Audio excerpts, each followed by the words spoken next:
É bom, é bom nós falarmos sempre do amor de Deus. É sempre muito gratificante saber que o Senhor, ele tem um plano perfeito de salvação e ele jamais falharia, ele jamais erraria. Ellen Sim. White, ela errou, Guilherme Miller errou, marcaram a data errada, marcaram algumas vezes a data errada, e aí foi o boom. Aconteceu aí a história do Adventismo, né? Eles falam que é poético, tão bonitinho, o desapontamento foi lindo. Eu já fiz vídeos aqui, meu irmão, no meu canal. Tem o vídeo aí de vários nossos irmãos excelentes que o Senhor tem usado a vida deles, né? Sim. Com Aliás, 12. irmãos, aqui o pessoal do canal Remanescente, se inscrevam no canal da irmã Lilian. Lilian Amém, chamada por Deus, tá? O que você vai amém. encontrar lá? Testemunho e palavra. É isso. Não precisa de mais nada. Amém? Venha falar de Jesus comigo e estou aqui à disposição dos irmãos para a gente conversar. E, se preciso, eu dou meu WhatsApp também. Vamos falar da graça salvadora de Jesus, que demorou a entrar na minha cabecinha, mas glória a Deus, eu fui liberta tem Amém. 12 anos, tá, gente? Isso eu não contei, né, Wagner, ainda, né? Não. Eu fiquei 37 anos adventista, mas já tem 12 que eu estou liberta. Glória a Deus! Amém. Então, meu irmão, que nós estávamos dizendo aqui? A graça de Jesus, ela só entra na cabeça da gente quando a gente realmente aceita Jesus como nosso único e suficiente Salvador. A lição da escola sabatina te dirige a você fazer um estudo irracional. Você só estuda o que eles direcionam, só os textos que É eles isso aí. separam. Você corre e estuda aquilo ali a semana inteira, porque você tem que responder 7 na escola sabatina todo sábado de manhã, senão você paga mico. É feio quando você não responde 7. Até 12 anos atrás, nas igrejas, tinha um quadro comparativo lá na frente de todo mundo que estudou 7, todo mundo que deu dinheiro para os carentes na rua, todo mundo que deu uma peça de roupa usada para alguém. Esses atos aí, essas obras, era relatado e exposto lá no quadro, lá na frente. Meu irmão, tudo isso são rituais, são doutrinas criadas por homens. E tudo isso te desvia do verdadeiro foco central da salvação, que está na Verdade. simplicidade do nome de Jesus. O Uhum. nome de Jesus é o nome sobre todos os nomes.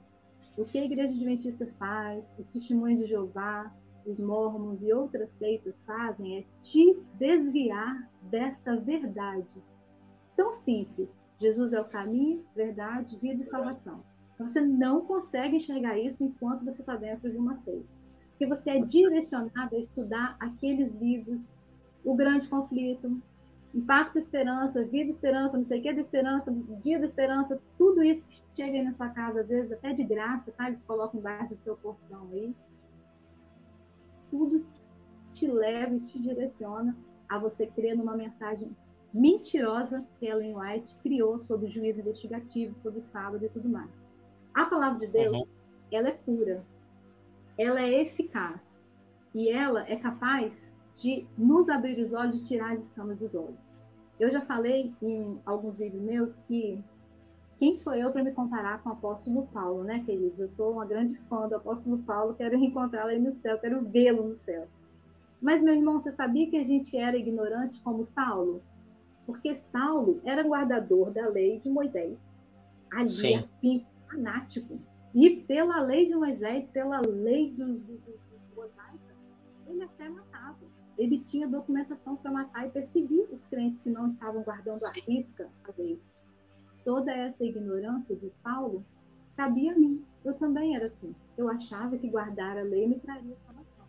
Até que eu fui ler a Bíblia de verdade, com entendimento, e do Espírito Santo de Deus para abrir os meus olhos, e as escamas dos meus olhos também caíram. Eu caí do cavalo também. É só É.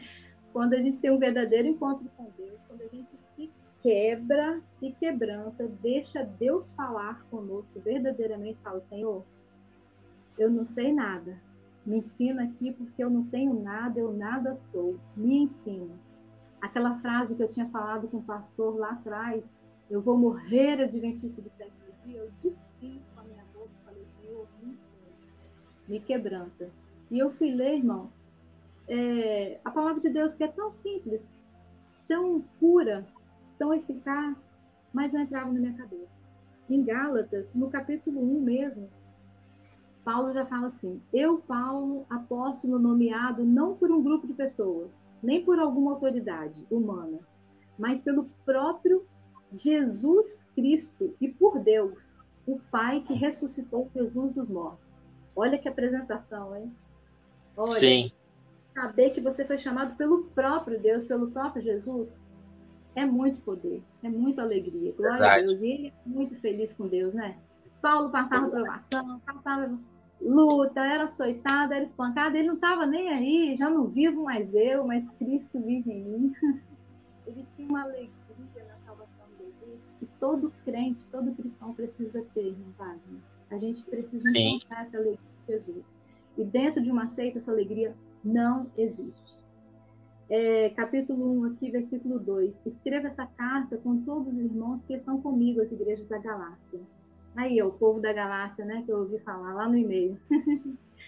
Que Deus o sim, Pai, nosso Senhor Jesus Cristo, lhes dê graça e paz. Esse é o capítulo 1. Paulo já se apresenta como chamado direto de Deus. Isso já é incrível, isso já é impactante, maravilhoso, né? Por isso até que eu gosto também de abrir os meus vídeos sempre com graça e paz. Porque, por que não, se Paulo foi um exemplo tão bacana, né? E ele saudava todos verdade. com a graça de Jesus. Eu acho muito linda essa saudação dele. Continuando aqui no capítulo 2, irmão, eu separei alguns, porque senão vai ficar enfadonha a leitura, né?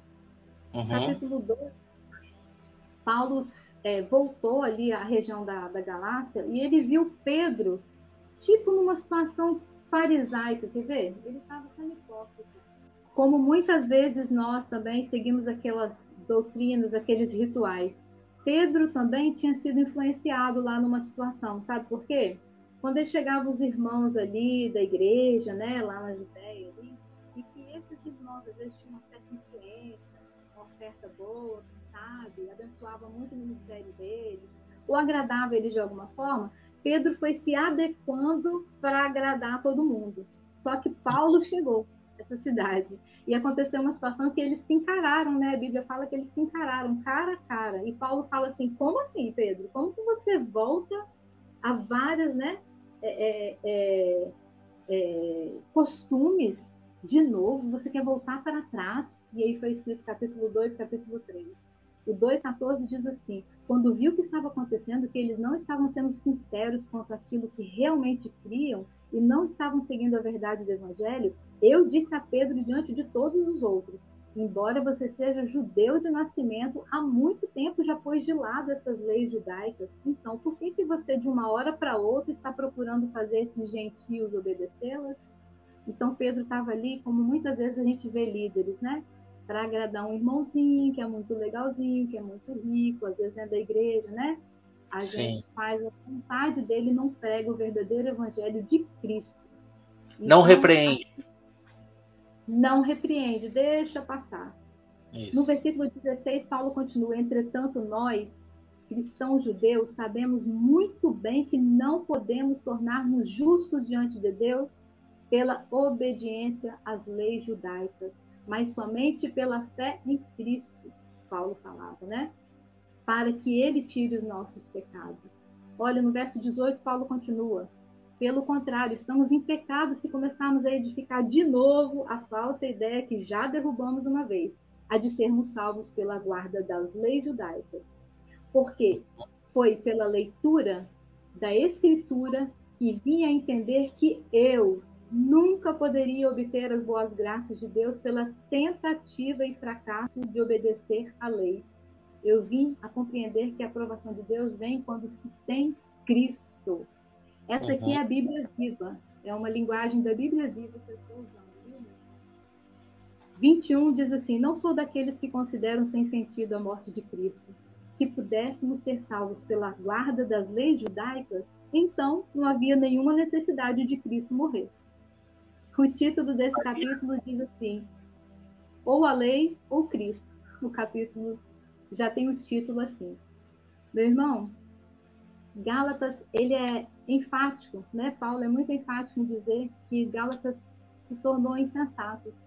E que se até um anjo aparecesse ali e falasse com ele um outro evangelho que não fosse o de Cristo, o simples evangelho de Jesus na cruz, um sacerdote maior, que viria tirar o pecado do mundo, aquele que se tornou maldição por nós, maldito aquele que foi pregado no madeiro. Isaías já tinha predito isso nas profecias lá do Velho Testamento.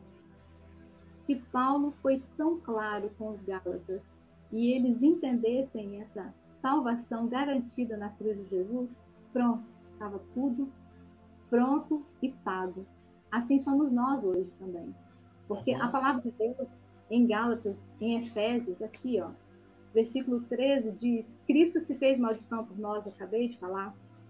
No capítulo 3, 13, Wagner, para encerrar, está dizendo assim: entretanto, Cristo nos comprou e nos tirou de debaixo da condenação desse sistema impossível, ao levar sobre si próprio a maldição por nossas más ações. Porque está dito na Escritura: é maldito todo aquele que for pendurado no madeiro, como Jesus foi pendurado numa cruz de madeira. Meu irmão, exatamente. E Paulo continua dizendo: até a vinda de Cristo nós fomos guardados pela lei. Aqui, ó, capítulo 3, 23. Até a vinda de Cristo nós fomos guardados pela lei, mantidos debaixo de uma tutela protetora, por assim dizer, até que pudéssemos crer no Salvador que estava por vir. Meu irmão, capítulo 3, 24, 25, 26, todo ele fala a mesma coisa. E aqui eu separei Hebreus também. Ah, Wagner, Sim, quando eu li esse capítulo... Continuando em Gálatas ali, Gálatas, para você que está em casa, leia todo o livro que você não vai se arrepender. Mas no capítulo 4, ele começa a fazer a analogia entre a escrava e a livre. Depois ele fala ali, né, Sara e Agar como alegoria das duas alianças.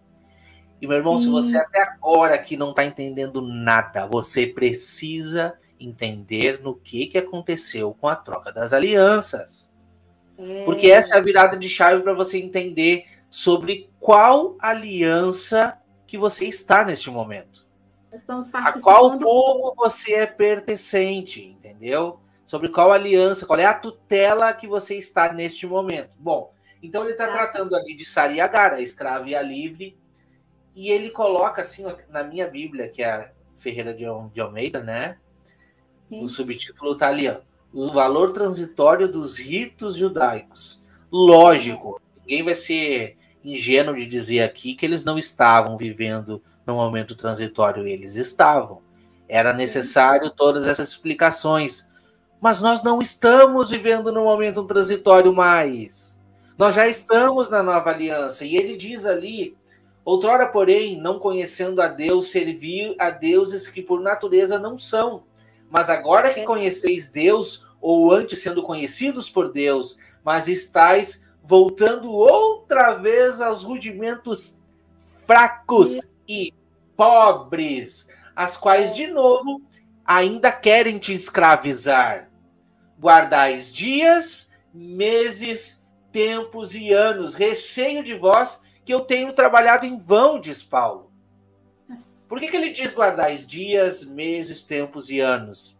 Ele está falando dia semanal, ele está falando tempos como os tempos determinados, né, luas e tal, que era a vigor para o povo de Israel. Está falando também de meses e anos como referência também das festas. E aí a gente vai para outros versos, eles falam a mesma coisa, não muda.